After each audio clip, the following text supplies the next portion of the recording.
Thank you. All right, Courtney, if we can do the roll call, please. Councilman Tunn, Present. Councilwoman Collins, Here. Councilman LaFata, Present. Councilwoman Darnell, Here. Councilwoman Fisher. All righty, moving on to approval of minutes. Hopefully, everybody's had a chance to look over the meeting minutes from March 9th and then also the executive session on March 13th. We have, I'll make a motion, we approve both sets of minutes. Give a second. Have a first and a second. Any discussion or changes?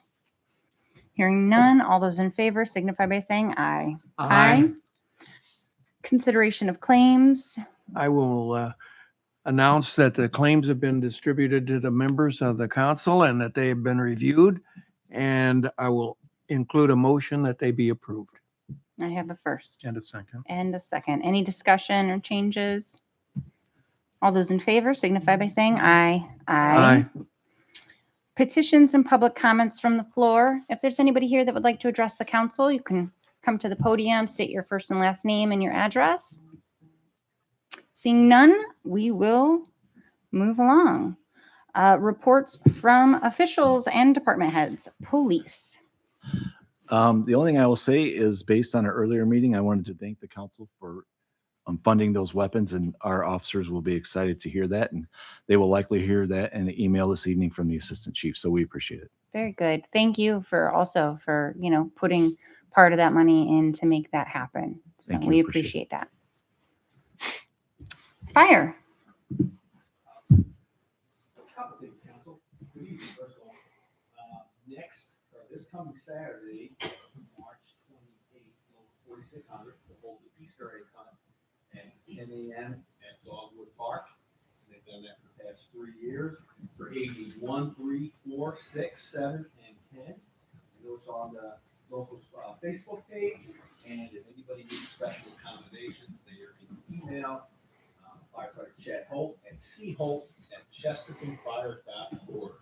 That is usually a very good turnout, very thing that he does every year, so that will be this Saturday, Easter egg hunt at Dogwood Park. Excellent. I also put down, last year we didn't get to do the street dance. That's been an annual tradition around here. And in 2024, first year here, Captain Heather Compton, who's here tonight, did the street dance and did a little presentation. And Yep. Tom first time, and we would like to do the street dance again this year. Heather has graciously offered to chair the street dance. And, Thank you, Heather. I put a letter in there, and we will work with Courtney again. If we Okay. all have the letter that I put in there, we'll work with our treasurer again with donations and that. Okay. So we're asking the council and the police department and Chief Tim and Chief Cisco have been gracious with us. And every department has for every need that we need from them. And we're asking the council to approve us to do that again, just as we did it previously in 2024. Yeah. I thought it was a great event in 24. I know the street department. I mean, I feel like, all the departments really kind of come together to help make that happen, which is very much appreciated. And Heather leading the charge again. That's great. So I will entertain a motion to approve the 2026 You street have it. dance. I have a first And a second. and a second. Any discussion? Well, I think it was an outstanding job. It was done last year, and I look forward to another great street dance this year. Yeah, very good. It's very well done. Yeah, we missed it with the construction, so it'll be good to get it back again. Station and that, and we have- Yeah. I forgot to turn my mic on. We have it set for August 15th this year, so it's different because Captain Compton has a few other events to attend to. Okay. So this year we moved it to Saturday the 15th. Okay. Excellent. Great. Saturday, That's a good August time. 15th. Yes. Sure. Should be good weather, hopefully. Mhm. Fingers crossed. All right. Very good. All those in favor signify by saying aye. Aye. Opposed? You have it. You're welcome. Did you have anything else tonight? No, that is all. And again, thank you. I know earlier tonight, so we know how things are. We appreciate, working with the council. Chief Richardson, thank you for his extra help there too. Yeah. I know you guys are trying to do what you can do for everybody. Of Thank course. you. Yeah. Clerk Treasurer. No report. I feel like I talked enough at the seated meeting. Never enough. That's enough. All right, street sanitation and central service. Couple of items. Dan and myself attended road school last week, and as always, we learned new things that rules and regulations and techniques and things like that. So worked out very well. It'll be my last road school. So Oh, it was interesting. Spring cleanup, the week of April 20th will be spring cleanup. And we'll come around and pick up brush and leaves. And one thing that we see a problem with already is people are putting their brush on top of the leaves, and it's two separate pieces of equipment that pick those items up. So it needs to be separated. okay. Seems to be. Do you prefer the leaves to be in the road or Well, in the along- in between the road and the If- sidewalk if there's a sidewalk? Either way, if there's a sidewalk, it can be off the road. Some people don't like the leaves killing their grass, so they Right. put it in the curb, but we can definitely pick them up between the curb and the sidewalk. Okay. I didn't know if there was a That helps preference just there. with the water drainage. When we get heavy Yeah. rains, it doesn't cover the drains that way. For Right. stormwater purposes, I think Mark would appreciate if they were not in the road. Okay, perfect. Yep. Yeah, that's good. Helps. Okay. I said they could go on the road. My Yep. husband's like, they can't go on the road. And I was like, They're gonna pretty sure go. they can. They go all sorts of places. Okay, That's good. for sure. So they can go in the road. No, just kidding. You have a drain close I to your will- house. I do have a drink. Mhm. Told you I had a river. Thankfully, it did not turn into a lake, so Correct. we're okay so far. All right, sorry. Uh, Moving forward. Next item is the proposed annual paving list. Several of these roads came off of last year's list. We made a 2-year list, and we did get quite a few of the roads taken care of because of the bond. But Yeah. so these are some of the remaining roads we've had on the list from last year. Okay.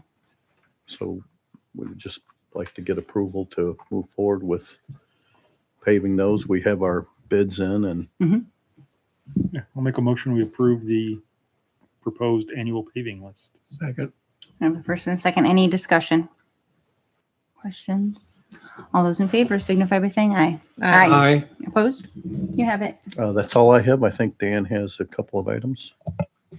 Yeah, good evening, council. In your packet tonight, you will find the letter from John and I for our annual sidewalk trip hazard program. Every year we ask for $15,000 for the contractor to come in and do our trip hazard program. As you all know, in the past, we have purchased the equipment and we have already used that this year Mhm. as time is allowed. I believe, don't quote me on it, I believe we did 76 cuts last year in-house. So, I mean, it's definitely being used when we have the Yeah. free time. Absolutely. Yeah. So the Good. 15,000, they finished the year last year in Old Town. They will continue in Old Town. I don't know that they'll finish Old Town this year. Hopefully they will. So we're just looking for the 15,000 for that. And then the usual 2 to 3 blocks of sidewalks, we usually ask for about $35,000 out of that. And that list is forthcoming. We have some tidying up spots that we need to do that we'll probably pull from there. We have a couple spots that we're looking at to get done. And then we will come up with 2 or 3 actual blocks in the near future to use that money as well. Mhm. So 50,000 is the number we usually ask for. We have chalked to Courtney that money is available. It usually comes out of Riverboat for this. Yes. Okay. I'll make a motion. We approve you using that money to do the sidewalks. You have a second. Any discussion? All those in favor signify by saying aye. Aye. Opposed? You have it. Thank you. And secondly, for me, back on January 22nd, the Street Department submitted their list for equipment purchase for the year. One of those was a pickup, which is ordered. We should see it in probably the next 60 days. Secondly, was a wood chipper to replace our 20-plus-year-old wood chipper. We have gone out and got some bids, and they came back very competitive. At the time, we had guesstimated 120,000. We would like to ask to purchase the Vermeer model, which came in Sourcewell after the $14,000 trade-in for $86,500. So it's quite a bit underneath what the estimate was originally planned at. So it is definitely a good price. Vermeer is the same company that we bought our stump grinder from. the end of last year. Mhm. So we have had good service with them, and going forth, they have been great with any questions or needs we have. So if a piece of equipment goes down, they will bring us out a demo to let us use it. So we are not out of a piece of equipment That's while awesome. it's getting repaired if it has to leave for any reason. So I would just ask that the 86,500 be approved, and that will come out of, I said a brain fart. That will come out of our refuse line. Yes. Thank you, Courtney. Well, thank you for your work you put in on getting that price down. So I'll make a Appreciate that. motion We approve the purchase. I have a first You have a second? and a second. The only discussion I have is well done. Thank you. For that. And thank you to the people that gave the bid. That's awesome. Thank you. Yeah. And that item should be in our possession hopefully by the second week of April. Great. Even better. Yep. Good. All those in favor signify by saying aye. Opposed? You have it. All right. Anything else? Buildings, streets, are you guys all good? Street department, good? Yeah. Okay. Engineering. Engineering. First off, when we went to road school, Dan and I had the honor of watching Mr. Schneidenberg get Street Commissioner of the Year, 40 years. Well done. Congratulations, John. Well done. I think the researching, Dan, correct me if I'm wrong, the researching to see if he's one of the longest stayed street commissioners at a He's right up yeah, at the top. So Okay, you gotta stay. You gotta make that happen. No, I think he's got it. I know. but, yeah. You have until January. They No, did a I'm nice just kidding. presentation for John. It was Oh, that's amazing. Yeah. Congratulations. Well deserved. The Indiana Street Commissioners Association decided to do some awards this year. I'm the vice president of that association, but all I did was nominate, and there is a vendor board that goes through all of the nominations and actually votes on it. So the board had nothing to do with the voting, but the vendor board of vendors from all around the area that everybody uses was able to vote on all these awards. And John had a real nice presentation in front of a bunch of people, which he really enjoys doing. Yeah. Oh, I bet. It's his favorite thing. He wore a jacket too. He had a jacket. Yep. Oh, Nice. fancy. He looks sharp. Following up on that, Westchester Liberty Trail funding update. So I need approval we're finalizing the project. So we're getting through the change orders. So there's a change order tonight that I need approval for a manual to Courtney for $13,837.90. And this is for change orders that NDOT won't participate in. There's some things that we did on the project that they're not going to participate. There'll be another change order that I'll cover in a second. But if I get approval for a manual check and get this paid NDOT like that. So moved. Second. I have a first and a second for a manual check in the amount of $13,837.90. Any discussion? All those in favor signify by saying aye. Aye. Opposed? You have it. Thank you. And as we stated at the CETA meeting, there's going to be another change order where NERC's paid. There's a total change order like $244,000. This $13,000 goes against that. NERC paid like $184,000 towards it. And so there's still going to be a remainder of like $46,000, but I'm waiting for all that paperwork. So if I get approval for a manual check with Courtney up to $50,000, it should be less than that. I'm calculating like $46,000, but just to give me a little buff there, then that way Courtney can get that paid to NDOT, and then that'll close out the project on that. You have that motion? Second. Any discussion? All those in favor signify by saying aye. Aye. Opposed? You have it. All right, thank you very much. Resolution is later. Connor's got that. And then you took care of the CCMG, so we're good there. Very good. Okay, that's all I have for engineering. Okay, building. Building. So building, the town hall transfer switch, which we put in our seated request, that transfer switch is $23,900 up to. It's $19,900 to do the work, but we have a little $4,000 if there's any additional materials and labor when they get into the panel. Sure. John and I worked with them on that. So if I get approval to get this contract moving forward so we can have the fire department covered. Yeah. Yeah, so moved. You have a second? I have a first and a second. All those in favor signify by saying aye. Aye. Opposed? You have it. Thank you. Second, the Holiday Inn, the new Holiday Inn, they have received engineering and buildings comments. So that's in their court, waiting for them to make those changes. The utility also reviewed the plumbing plan with us for the grease trap.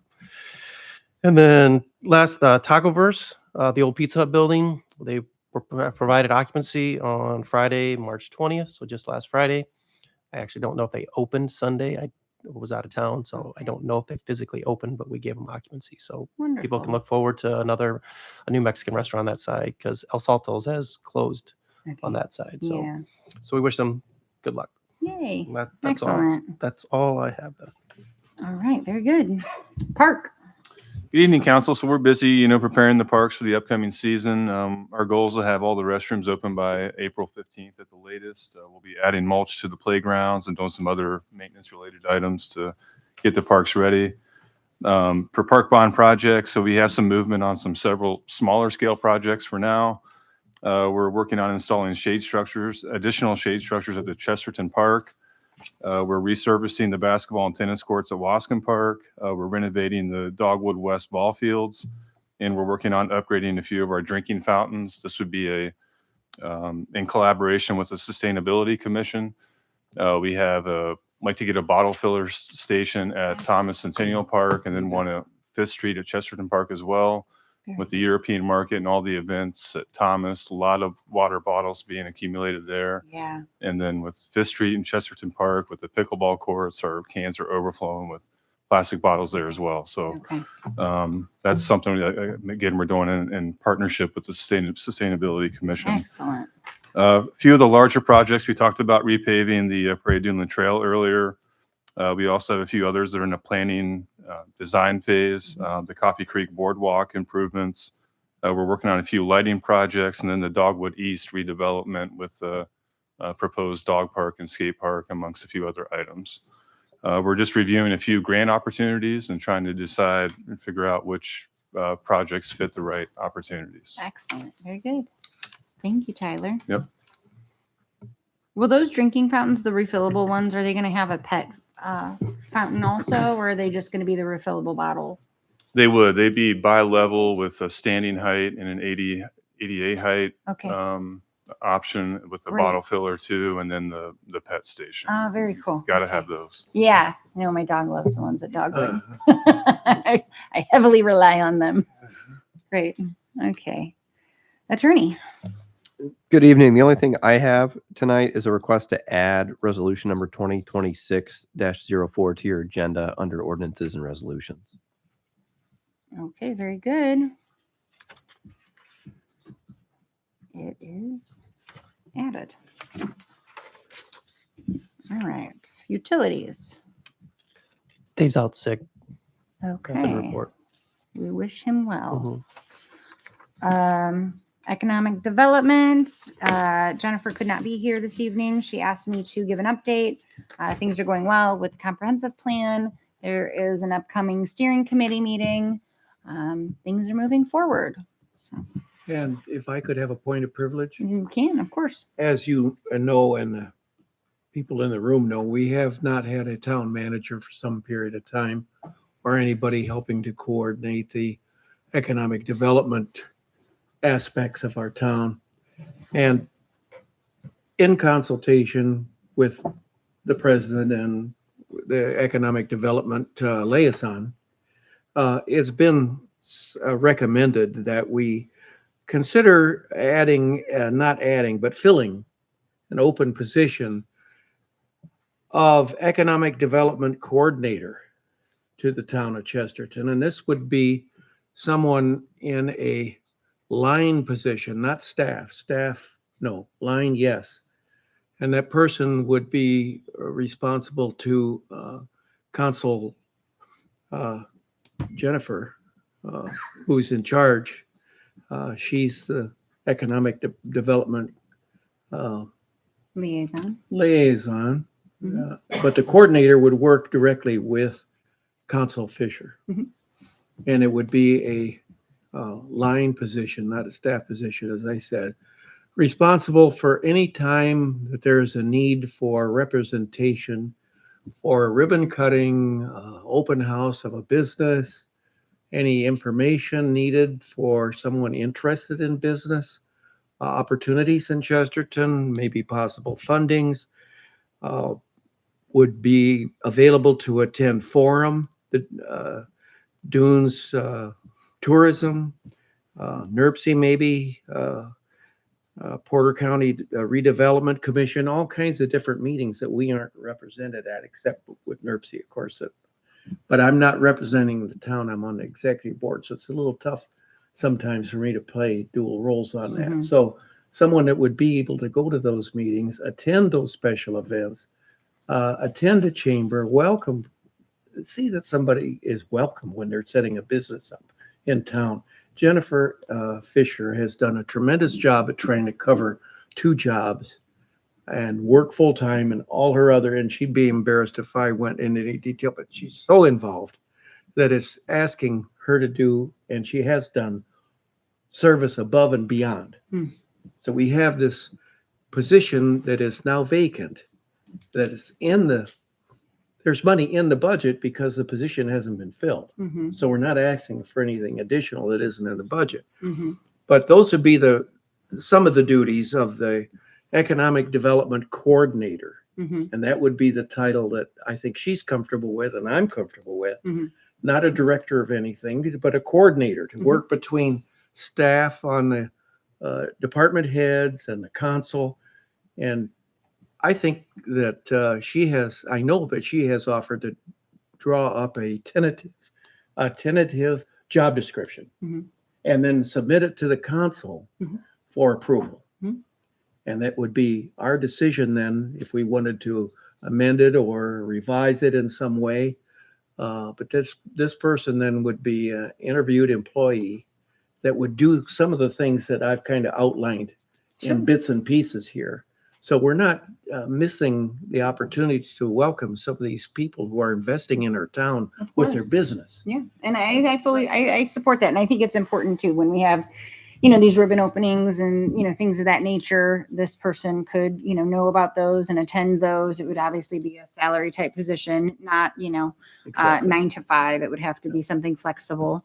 But I fully support. I think pending seeing a job description, having that position and figuring that out. I think that makes sense. Well, it did to me, and I Yeah. thought I'd share it here at the council Mhm. meeting so that you could all know that this is a direction that I think would be very positive for the town. Mhm. We have people that have indicated an interest, but then not received a phone call back or Sure. not gotten a personal touch from somebody Of course.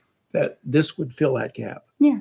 And I would look forward to having someone in there who is ready to spend the time outside the business day.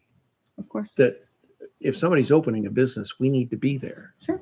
And I not agree. all of us can do that. I mean, Right. we Of have course. other responsibilities and so I'd make that as a motion that we investigate the creation of an economic development coordinator with the job description to be approved by the town council.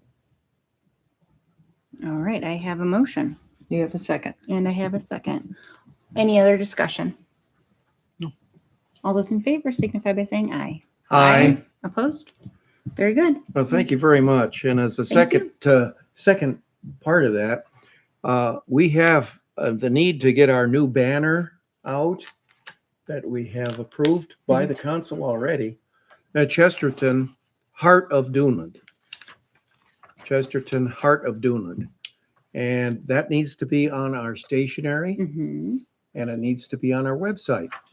And we are investigating. I actually spoke with Courtney. We are looking at getting, probably having to put an RFP out so we can have a graphic designer Exactly. create that. And then once we have we've already got the approval from council to move forward with the slogan. So once we have those options, then we can see them and we can vote on it, What's see what we like. Exactly. Yeah. And what's really intriguing about this Chesterton, the Heart of Dunland, is it implies 2 different things. It communicates 2 different things. Number one, the emotion that we care, because this is caring town. Sure. It always has been. People that have been here know that. It's a caring town. And it's also in the middle of the Dunland Yeah. geographical area. So in two ways. The heart of Dunland hits home for me. I agree, Jim. I agree. I'm I glad to see support that move forward. Thank you. You're welcome, of course. All right, public hearings, bid openings, remonstrances, we have none. Ordinances and or resolutions added to the agenda 2026-04. Yes, before you, council, is resolution number 2026-04, a resolution of the town council of the town of Chesterton, Indiana, designating an individual to sign NDOT LPA contracts on behalf of the town. Title's kind of self-explanatory. A few years ago, the council had done this. That resolution is outdated and NDOT would not accept it, even though it provides alternatives. So this resolution just says the town council president, or in the president's absence, the vice president is authorized to sign the NDOT agreements. And this would be important for like your community crossings grant Yes. agreement or the vehicle preemption agreement. You know, I would make a motion that we approve resolution 2026-04. I have a first In a second. and a second. Any discussion? All those in favor signify by saying aye. Aye. Thank you. Just want to clarify, just because we have to we'll upload that document. So we appreciate you doing that. Because when we do the July call, this will be the new document that we can Okay. use. So thank you. You're welcome, of course. Communications. There's a communication from me. Reminder that next month we are moving an hour earlier. So 6 p.m. Don't Starting at forget. the first meeting of the Sorry, month. first meeting of the month. I'll put it everywhere, but I'm letting you know right now. Thank you, Courtney. Old business, I would like to update council. Last meeting, I spoke about the Ready 2.0 grant that the town had been approached by the Art Center. And we also spoke to the YMCA, the Healthy Living Campus. And we think that there is a great potential for all of us to be partners. And I would like to ask for a motion so the way that this is going to work with this grant is we're trying to get it to be an equal amount match. So what the Y asks for would be the same as what the town asks for. And I'm just going to make up a number. Say we're asking for $1 million and the town gets 500,000 and the Y gets 500,000. We would then split the grant writing, the cost of that in half. We had been given an email from their grant writer and it was a flat fee. Courtney, it was like $2,400 for her cost for us for this specific grant. And I think that that's more than fair. And I would like to ask. You have that motion, so we will share in the costs equally. Thank you. And second. And a second. Any other discussion? I think it's a good idea. Yeah, it's going to be great. All those in favor signify by saying aye. Aye. Opposed? Very good. New business and or updates. Food waste compost site lease agreement. Hooray.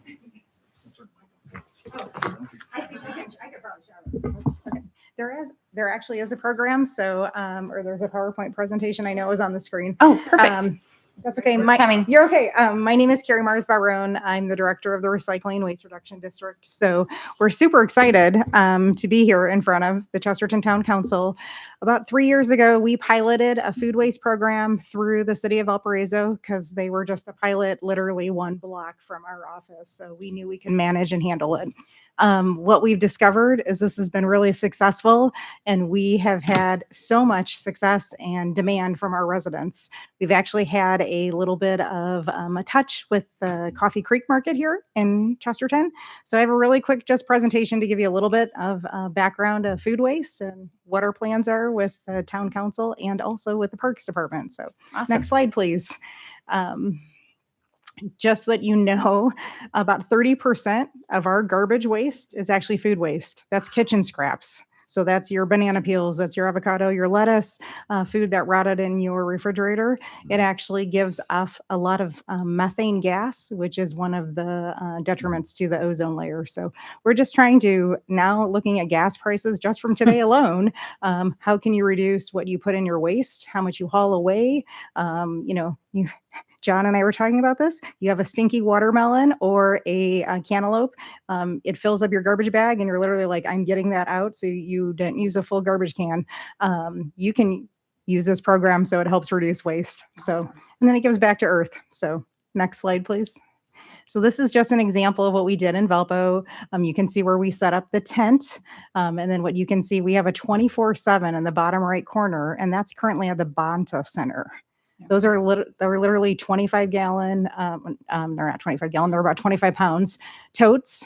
And there's a sign that says drop off food waste. That's literally how clean and efficient it is. So they're literally totes. Residents come 24/7. Whenever they feel that they need to drop off their waste, they put it right in the material, right in the tote, close it up, and they leave. So that gives you an idea of a collection. Have you had any issues with them getting like messy or We deal with that. That's not for the residents or anybody else, so it's all good. Perfect. Sure, of course, there's going to be some, there's going to be, but not outside of the bin. It all stays within. Oh, so great. there's Okay. no, That's what I was- nope, nothing is Awesome. outside. So, Okay. So this is what we did with Valpo. If you go to the next slide. So this is now, so what we collected it, and now we process it. So what happens is those same totes, those yellow and black totes, are now brought out to a site, and in those cages, that is literally where the food waste went. So it is contained with wood chips. It's contained with mulch. So there is no odor. There's no rodents. It's all completely managed. Of course, there's going to be a tad bit of odor the minute you put the food waste in and then you put the mulch on top of it. But this is all what the district will handle. We will manage it. We just need the site and the location. Next slide, please. So you might recognize some familiar faces. This is literally what happened at the Duneland YMCA. Emily in the back, who is your sustainability chair, she was happily smiling that she's working at the Coffee Creek Market. She's really passionate about this too. And then those are one of the sites when they first started at the old Duneland Y that they originally collected 200 pounds of food waste from people just bringing it in. So that's amazing. So now this is where we want to go. So next slide, please. So this is what we would like to do. We've met with your streets department, John and Dan. Thank you for taking us as an impromptu. You're familiar with where your yard waste goes. If you see in that upper left picture, those are your bunkers that where the yard waste, the branches, the grass go, and there's an open area. We would like to be able to set up an area. It would be cleaned up, fenced, cleaned up, and we would just make it look where the totes would. So there'd be a sign that say drop off your food waste here. Like I said, we would manage it. We'll come through. We will clean it up. We're thrilled to know there are cameras. So if there are ever any issues, part of the agreement you'll see, if there's ever any issues, you guys just have to call, reach out to us and let us know. We'll send somebody right over to, to get it taken care of. So that's what our intent is at the collection site. The next slide is where our processing site will be. So we were visited, very gracious to meet with Tyler and the crew. So we went over to the Parks Department and on a great snowy day, because that's what we like. And so what it looks like is in that same location right behind Dogwood Park. Right now it looks like a great big pile. That is literally, that middle picture is an area we'd like to clean out. And what happens if you look at the bottom picture, that processing site, if you heard me say when I first came in, it looks like a windrow of mulch. That is literally probably, that pile right there probably has 800 pounds of food waste in it. Just looks like a pile of leaves, a pile of mulch. So that's what our intent is, to turn that middle picture into the bottom picture. So next slide, please. So this is the overall summary. You asked, are the bins dirty? So the very bottom left photo is what food waste looks like. This is what residents bring us. They bring us banana peels and avocados, whole coconuts. We've seen it all. So then it gets dumped into the pile, that second picture. So you can see they moved the wood chips. They put the food waste on. We close it all up. We let it do its amazing work. Food waste runs about 90 days. It hits about 140 degrees to 150 degrees. And that very bottom picture, bottom right corner, is actually screened food waste. That is fresh compost that will go right back on your ground. If you currently get any compost from your street department bunker, the only difference of this one is made out of food waste instead of leaves and grass. So that is so cool. That's our intention. So I love that.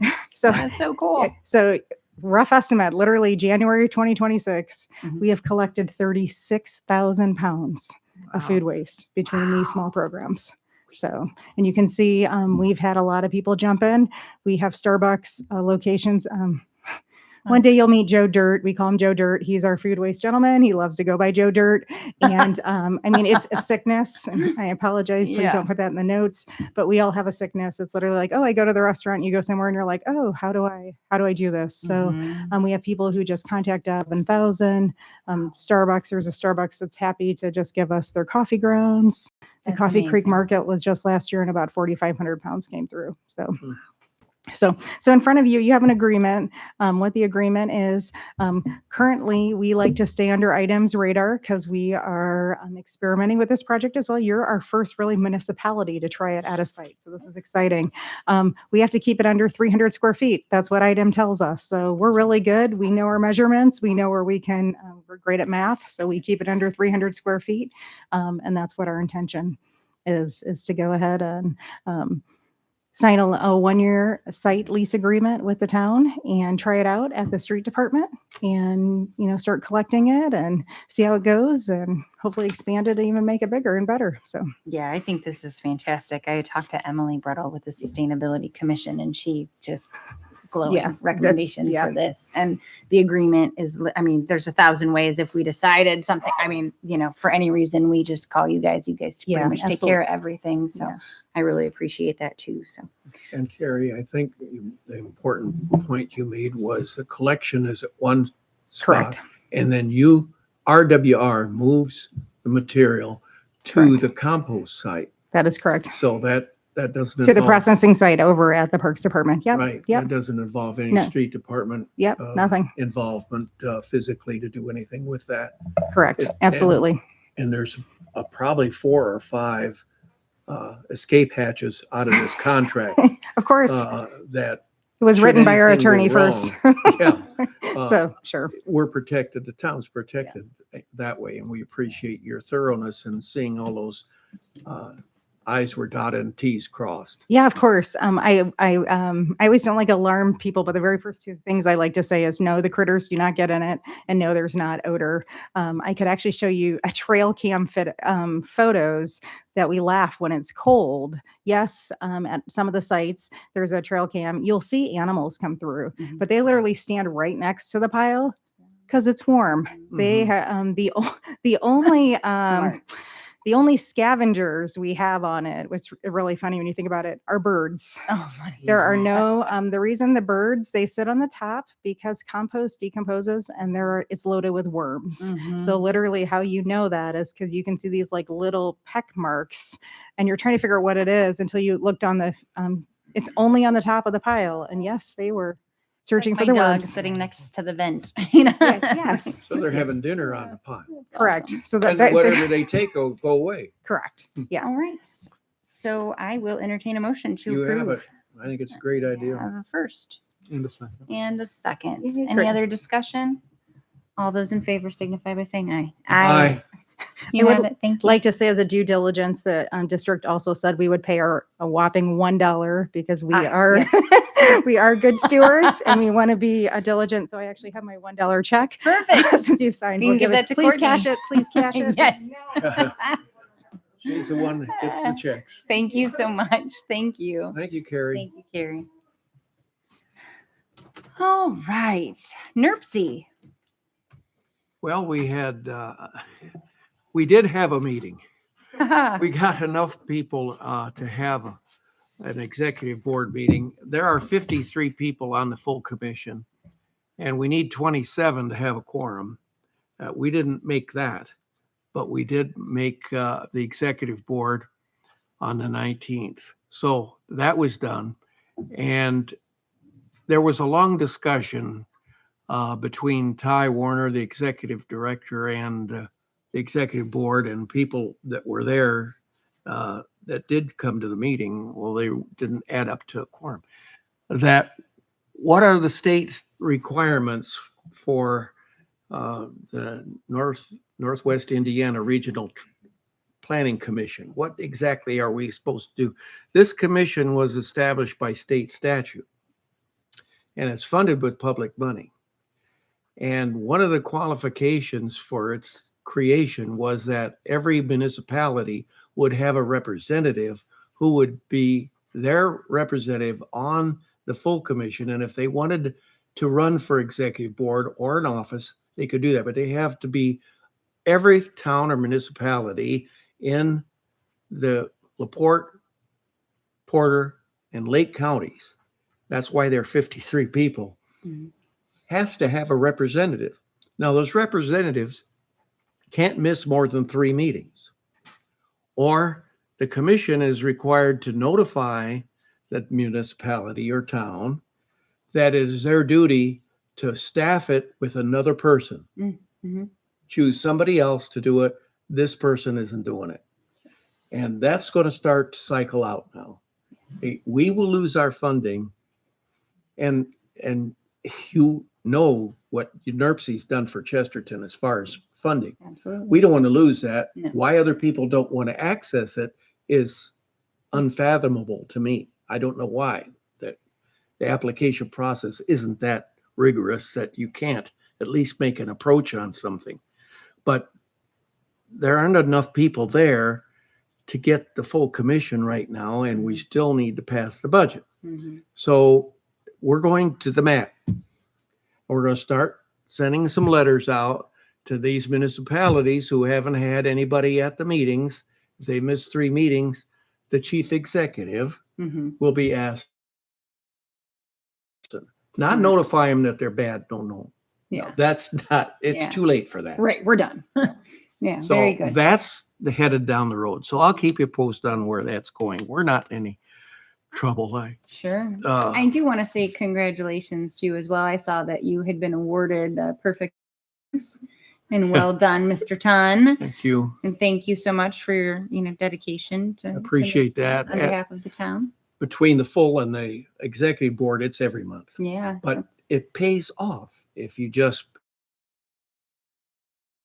Yeah. and absolutely. I don't know why.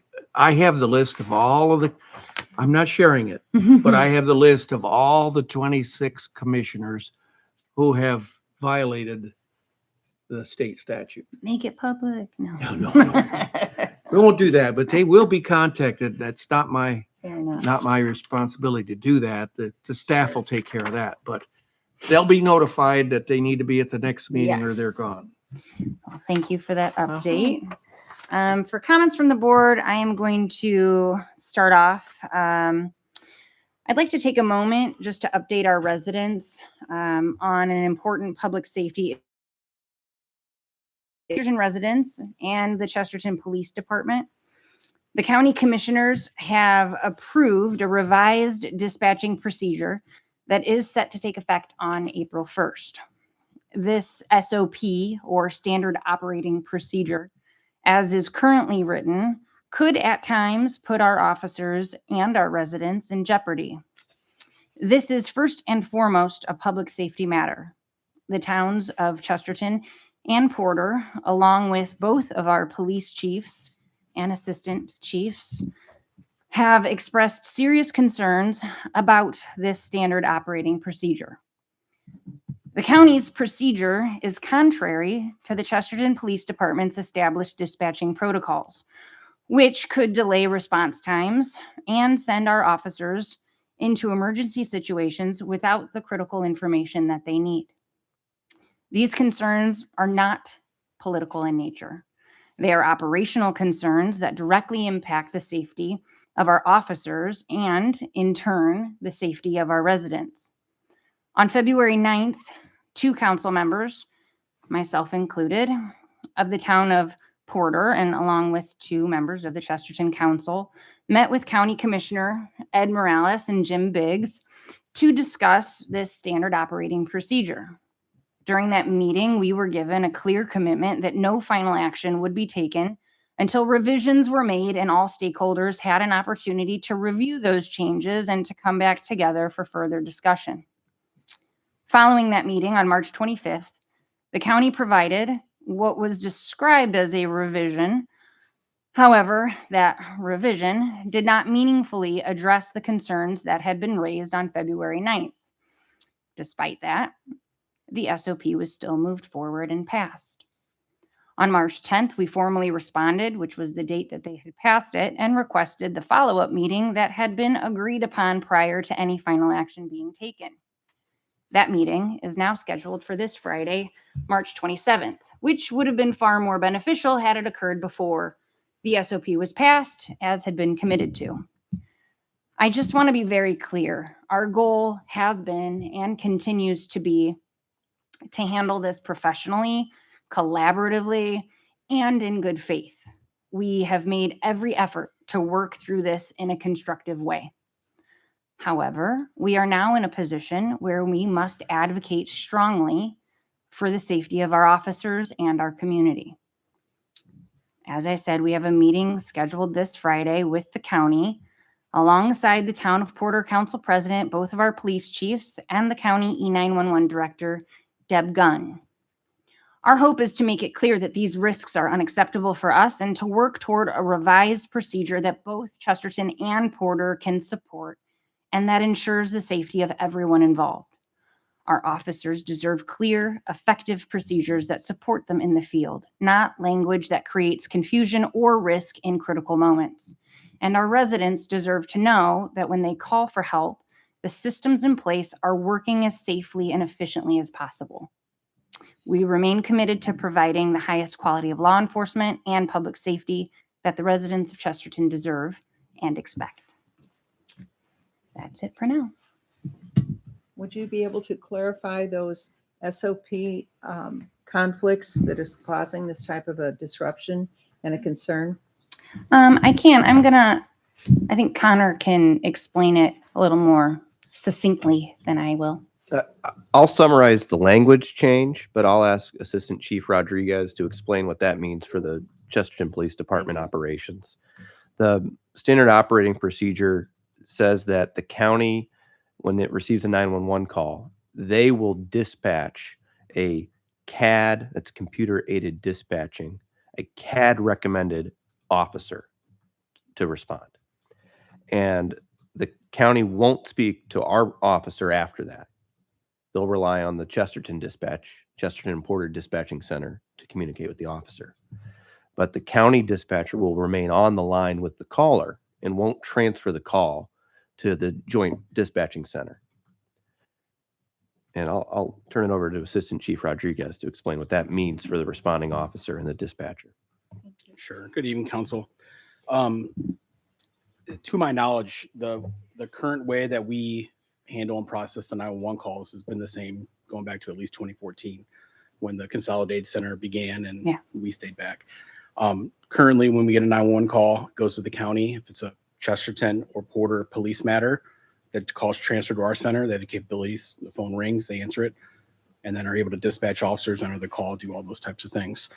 Obviously, some of the concerns that we have with our officers not getting all the information is if our dispatchers who have direct communication with the officers that are going to that call don't necessarily are going to get the most up-to-date information, or if they have questions en route to a call, which we typically do, those we can't ask those questions. That line of communication is divided now because they do not have, our dispatchers do not have that direct 911 caller on the line to talk to. Right. So in order to ask any questions, they would have to communicate with the dispatcher who has So a the 911 officer would have to ask our dispatch for Porter Chesterton. Our dispatch, Porter Chesterton, would then have to ask the county dispatch. Then the county dispatch would have to ask the 911 caller. And then to receive the information, it is the reverse. That's correct. That's correct. That does not make sense. It's not very efficient. It is not. And then the other thing is with the way that the call is dispatched, the SOPs outline that they are going to dispatch the CAD recommended unit, which is the units that are on duty in the Chesterton CAD system for police, and it randomly picks someone on duty to get the call. I conducted a test of this last week to see how it would function when it goes live, and we entered a call, and the recommended unit was our investigative commander, who typically does not get dispatched to calls. Correct. It's the street supervisor and how Right. we do in our procedures and protocols. So It could also be an SRO officer that's in our schools if they would be technically on duty they could receive a call to any kind of crime then at random. Seems that would be possible. Yeah. With this new system. So, yeah, there's with the SOP, there's just a couple things that operationally that are obviously different than what our traditional practices have been and our protocols. Right. And we have some concerns with those. And, for not every single 911 call is a true emergency. So call 911 just because it's a number they remember. They don't know the direct line to that police station. Sure. And for those calls, if it's not a high priority, that could work. But during some of these, rapidly evolving dangerous calls that we get, where we're sending officers into situations, our dispatchers are relying on information being entered into the CAD system so that our dispatch can then see what that information is and then pass it along. And there's obviously a delay in that. So Absolutely. we have some concerns with that, and those are concerns that we hope to be able to discuss with them to try to come to some resolution on this to make it appropriate for both agencies. Thank you, Cisco. You're welcome. I have nothing else. Mr. Chen, do you have No, anything? I'm fine. Mr. LaFata? Nothing. Mrs. Durno? Nothing. With that, I'll entertain a motion. You have it. Second. All those in favor? Aye. Aye. Motion adjourned.